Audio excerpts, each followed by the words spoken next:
Hi friends, எல்லோரும் எப்படி இருக்கீங்க? வாங்க, இன்றைக்கி நம்ம வீட்டில் ஸ்பெஷல் கத்திரிக்காய் புளிக்குழம்பு சிவப்பு பொன்னாங்கண்ணி கீரை எப்படி செய்கிறேன்னு பார்க்கலாம். வாங்க.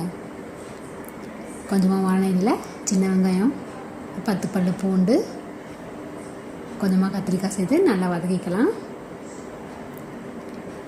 இன்னொரு பக்கம் சாதம் வெந்துட்டுருக்கு.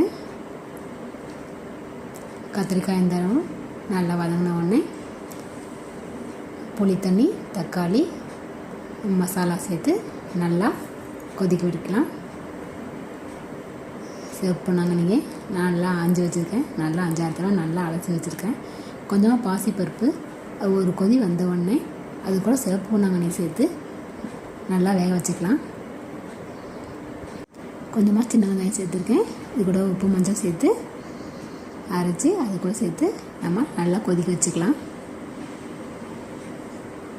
மஞ்சள், சீரகம், தேங்காய் சேர்த்து அரைச்சி ஊற்றிருக்கிறேன். அது நல்லா ஒரு கொதி வந்த உடனே அதை நம்ம நல்லா கடைஞ்சி எடுத்துக்கலாம்.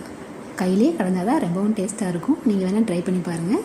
இது கூட கொஞ்சமாக தாளித்து போட்டுக்கலாம். சின்ன வெங்காயம் கொஞ்சம் சேர்ந்து தாளித்து போட்டுக்கலாம். நம்மளுடைய கீரை ரெடி ஆயிடுச்சு. இன்றைக்கி ஸ்பெஷல் சாதம், பச்சை புளி ரசம், கீரை, கத்திரிக்காய் புளிக்குழம்பு. இதுதான் இன்றைக்கி நம்முடைய ஸ்பெஷல்.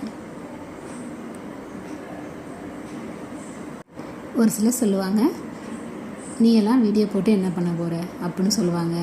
இந்த பொழப்பு பிழைக்கிறதுக்கு நீ பிச்சை எடுக்கலான்னு சொல்லுவாங்க.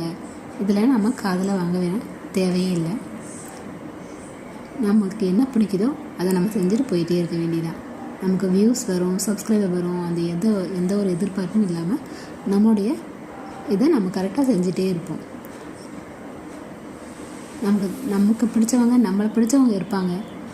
நமக்கு நிஜமாகவே ஹெல்ப் பண்ணுவாங்க. நம்ம பேசுறது பிடிக்கல, அவங்க வாய்ஸ் கேவலமாக இருக்குது, அதெல்லாம் சொல்லுவாங்க. அதையெல்லாம் நீங்கள் எதையுமே காதுலேயே வாங்கிக்காதீங்க. வெற்றி நிச்சயம்.